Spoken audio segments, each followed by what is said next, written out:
joining us now is Peter Frase. He's an editor and writer at the Jacobin magazine. Peter, how are you? Doing great. How are you guys doing today? Doing Good. really well. Thanks for joining us. Thanks for coming on. Great to be here. So you have a piece I really enjoyed that you just published in the Jacobin with a great title, "The Delusions of the Tech Bro Intelligentsia," and it was I saw that title and it was kind of reminding me of the Academy Awards or something. Like it's coming later in the season, but that could be a contender for best article title of the year. I appreciated that. I appreciate that. I will say I may have coined the phrase in the article, but like many writers, I don't generally write my own headlines. So some of the other editors at Jacobin also get credit for giving it the catchy and attractive title. Well, it's you guys are sort of, you have some Marxist orientation, so obviously team credit. But it's a collective project. But I think that this piece is really interesting because you open by kind of highlighting something that we've seen over the past couple of weeks in relation.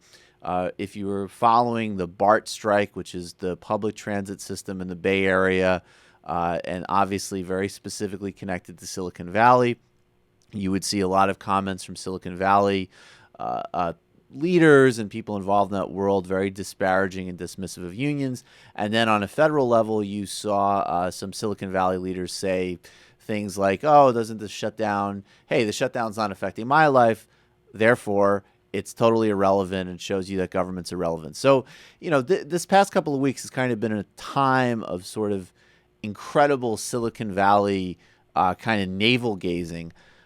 You highlight that in the piece, but you kind of launch into maybe something even more dangerous than the kind of obnoxious comments about the uselessness of government and the kind of techno-libertarian stuff. And you get into the kind of discourse on innovation and how that's being used as a way to kind of undercut the claims of labor, basically. So I'm wondering if you could kind of set up the template for us for this conversation.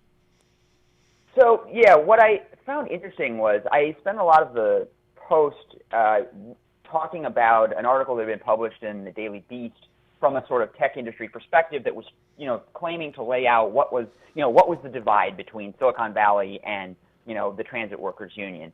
And this author portrayed it as this sort of philosophical difference where, the tech industry is all about innovation and efficiency, and unions are all about, their standing in place and they're stagnant and their hidebound work rules and all that. And I felt like this was just this is a lazy narrative that gets rolled out a lot when we're talking about unions or when we're talking about Silicon Valley. These are people's just sort of assumptions about stuff. And I wanted to question this idea that actually described anything about what was going on here. That this had something to do with, whether or not, the BART workers were in favor of innovation or not. Yeah, I think that I would love you to elaborate on that because I think that's something that's incredibly important. We see this, I think, particularly, it's always in comparison to unions, and it's usually, I think, the tech sector. It used to kind of be three sectors. Wall Street actually used to be talked about as a great innovative sector. That doesn't have much broad public acceptance anymore because innovation, pretty much everybody gets innovation in that sector, essentially detonating the economy and taking bonuses. But there's still a rhetoric in these other two sectors, I would say Silicon Valley and then the kind of, quote, education reform movement.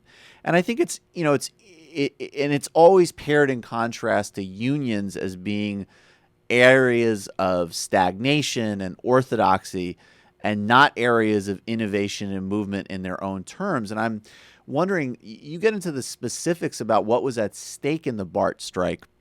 It wasn't really about wages. It was about work rules. That was where a lot of the conflict lied, and that really complicates the rhetoric of innovation and innovation on whose behalf, basically.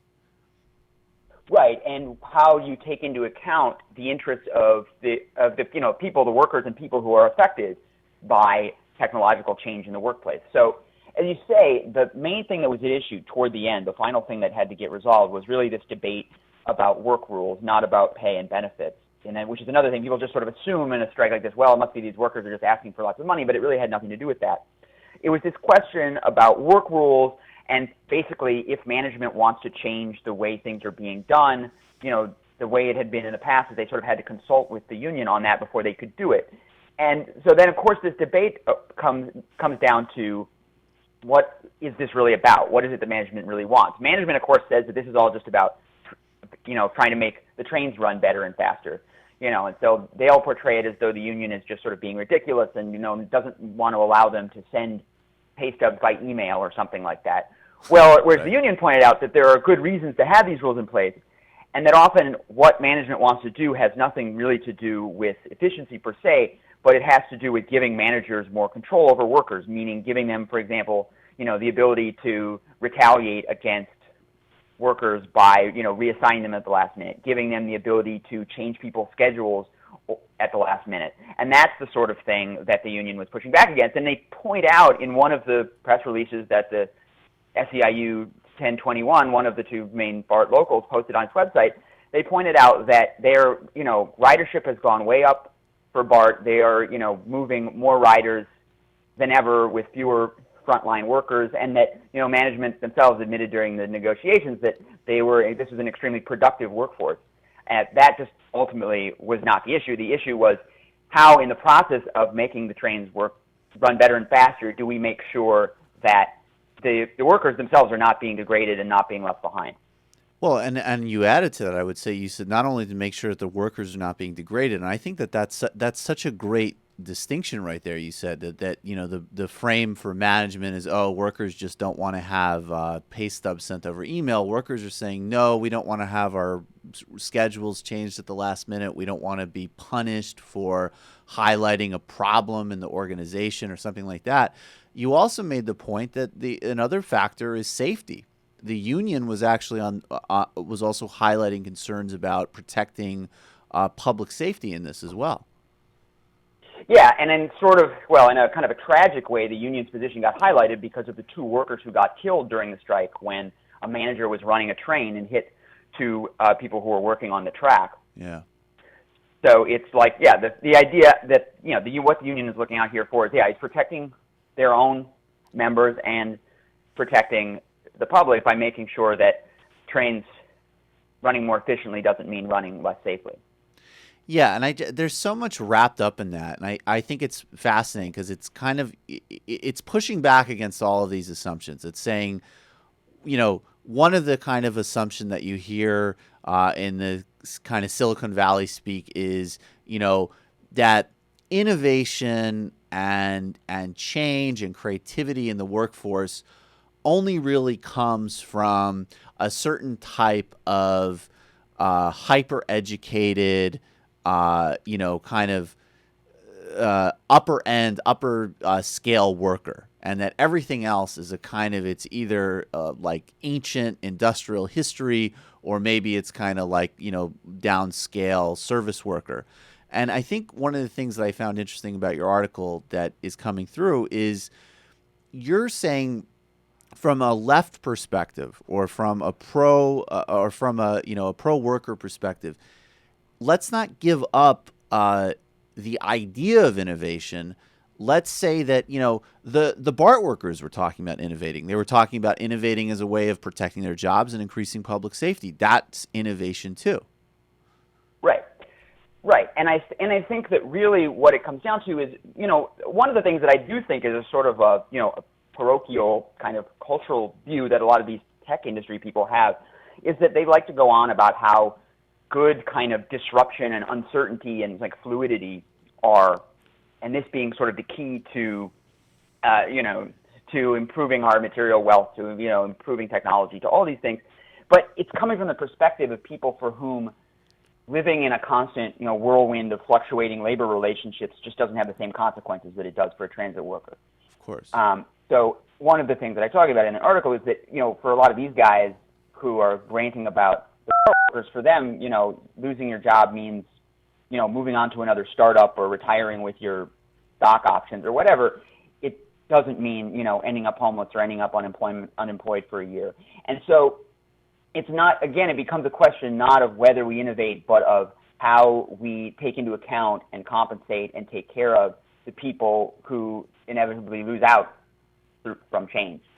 Yeah, you actually talked about how in Denmark, which has a very, very sophisticated tech-driven economy, they have, well, first of all, they have much broader social infrastructure and social insurance to begin with, but they have a policy called flexicurity, which basically is designed to deal with the disruptions you're talking about in a way that is pro-labor and takes care of a broader base of workers. Right, and I've always found this a sort of appealing example. You know, it has its own particularities and its own problems, but I think it's a useful thing to think about because that model, the flexicurity model, is a little different than I think what we often think of as sort of an old-fashioned sort of liberal style of labor relations, in which the idea is that you have like a good stable job that you keep your whole life, and then so we worry about like protecting the jobs basically. And the sort of, I think there's really a kernel of truth to the kind of libertarian argument against that sort of thing, which is that not only can it be sort of economically inefficient, but it's also for a lot of people not desirable, right? Not like a lot of people, all things being equal, would prefer to have a bit more flexibility if that didn't mean that they were constantly at risk of being totally ruined. And so the idea of something like the Danish system is that in return for making labor relations much more flexible, you provide this robust base of unemployment benefits and retraining and education that makes it so it isn't such a catastrophic experience to have your job change or for you to lose your job. Yeah, I mean, and do you have it's much more robust unemployment insurance, much more serious education and retraining. What do you have some kind of more specific examples of what that means in practice in Denmark? I mean, I don't know exactly what I can say other than this is all packaged together in what's referred to as active labor market policy, meaning that it's the government's responsibility to make sure that they're easing the burden of being in unemployment and helping people transition into and out of unemployment, right? So that will mean making sure that if people can't find jobs, that they're going to be provided with some kind of unemployment compensation, meaning that they're given opportunities to find new jobs, to gain new skills, all that sort of stuff. So it's just funding unemployment at a more generous level, funding education and training at a generous level. And in addition to that, to having some basic labor market regulations like high minimum wages, and also they have very high unionization rates in Denmark. Absolutely. So the kind of the other track of this though that I find interesting is, you know, getting from a consumer point of view. I also think that, you know, there's different sectors, obviously. So sure, you know, generically speaking, of course, I like the notion that my smartphone gets, you know, better theoretically every several months, although frankly it's pretty annoying to constantly update it, and I don't always do that. Or, you know, or that there's better computers or different means of transportation or anything else that are more efficient, more flexible, more fun, whatever. Of course there's value in that.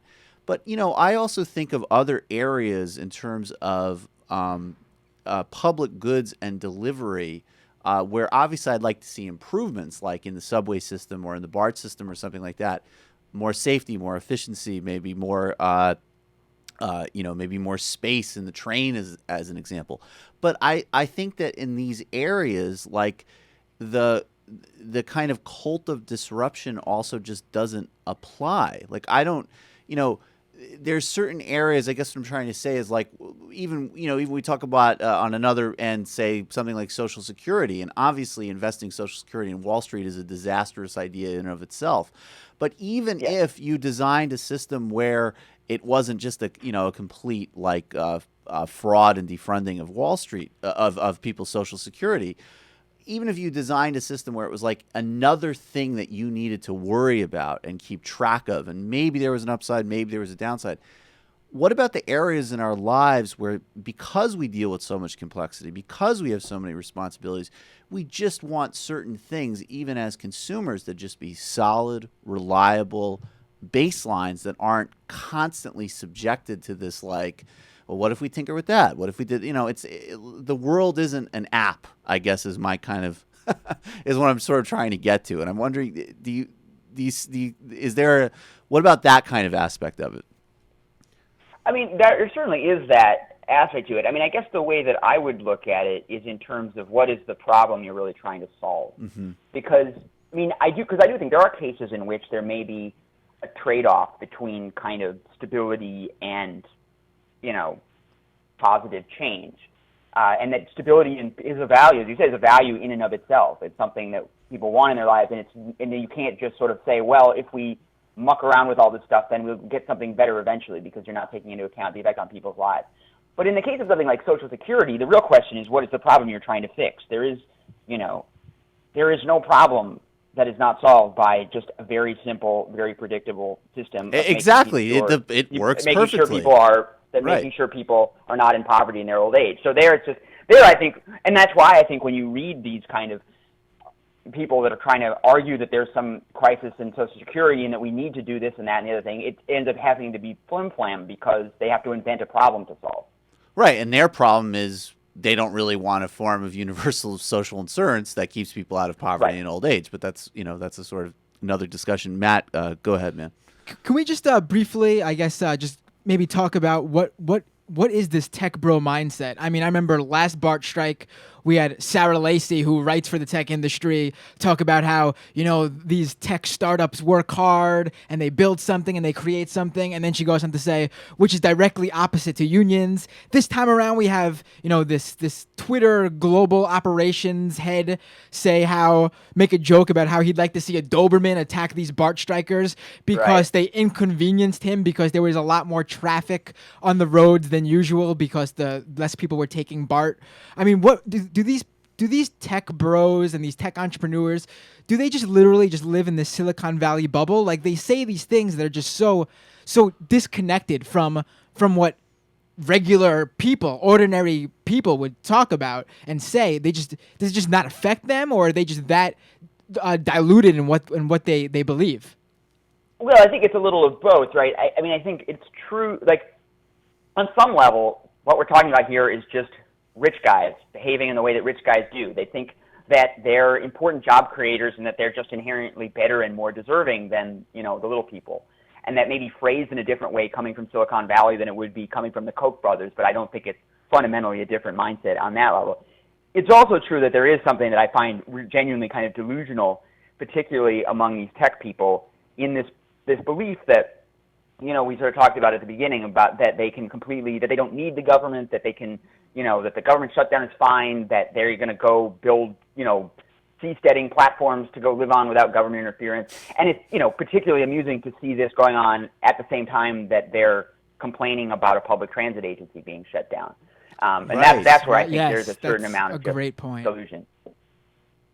That's just an amazing point. I mean, we've brought up that Seasteading Institute before on this show, and it's just what do they imagine would happen? Where do they think they're going to get these laborers and these workers to actually build and create this island and its infrastructure? I guess it just goes over their heads, and they just don't think about these things. Yeah, or they somehow tell themselves that it's only because of the all the government red tape holding them back that they haven't already delivered up the utopia. Right, and then it becomes, and then that really is where it just kind of circles with the kind of old, tired libertarian story that we've heard from every sector that it's just it never got its perfect moment, and if at the last, when we get rid of the last child labor law and the last environmental protection and the last bit of public health insurance. And the last, trace of arsenic from the drinking water, then all of a sudden we'll live in a perfect utopia. But I do you think it's that there's a shift at all with the public perception of Silicon Valley? Because it strikes me that, there's been a period of time where maybe Silicon Valley has kind of been thought of and at least branded as sort of like the last outpost of like, this is where America still does stuff really well. This is where that capitalist engine still produces. And obviously, of course, a lot of really interesting things and some great things have come out of Silicon Valley. But it seems like more recently this really, really ugly underbelly that you kind of say is just like any other sort of, quote job creators or whatever is sort of emerging. Do you think that the conversation about Silicon Valley is changing in the public, that there's a shift around it? Some of the kind of gloss is getting removed? Yeah, I do think that that's true. I mean, and that was one of the positive developments I saw in the discussions that were happening around the BART strike, is that people were shining a light on the, sort of the crazy and awful things that these people were talking about. I think people have become more critical of the, Facebooks and Googles. And then at a local level, I think it's interesting to see what's happening in the San Francisco Bay Area, because there, of course, San Francisco has this reputation as being an unusually liberal big city. Mm-hmm. But it's essentially, I think now, it's sort of a city dominated by the tech elite in the same way that New York City, where I live, is dominated by the financial elite. Yep. And it's increasingly, its politics is liberal only in the sense of, that liberalism that's not threatening to rich people. Right. And I do think that we're gradually coming to some awareness of that, rather than sort of like reflexively thinking there's something more enlightened or liberal about that particular segment of the ruling class that lives in Silicon Valley. Right, and you say actually this is a kind of a launching point to talk about class and politics and labor relations, and not just sort of get lost in technobabble. And I think the other thing that's interesting that you pulled out in your piece, and I'm wondering as we move towards wrapping this up, if you can elaborate on more, but it seems interesting that the Silicon Valley talk of innovation and flexibility and increased choice, in some ways it's the union in this situation and the people working on behalf of the BART union and the strike that in some respects is much more committed to those principles of democratic accountability in the workplace and participation. Yeah, absolutely, because it is an idea of some kind of democratic control over the work process, which is sort of alien to the Silicon Valley mindset, which is really everything is sort of conceived of in terms of consumer choice, right? Or sort of the actions of the autonomous individuals. Whereas the idea that innovation would happen not from some entrepreneur flying in with a brilliant invention, but through the workers in their union figuring out how to make improvements, how to implement technologies, it's just not in the playbook for a lot of these people. Absolutely. Peter Frase, I really, really appreciate your time. That's Peter Frase. He wrote this new piece we've been talking about, Delusions of the Tech Bro, Intelligentsia, for the Jacobin. Thank you so much for joining us, Peter. Yeah, it's been great to be here. Thanks a lot.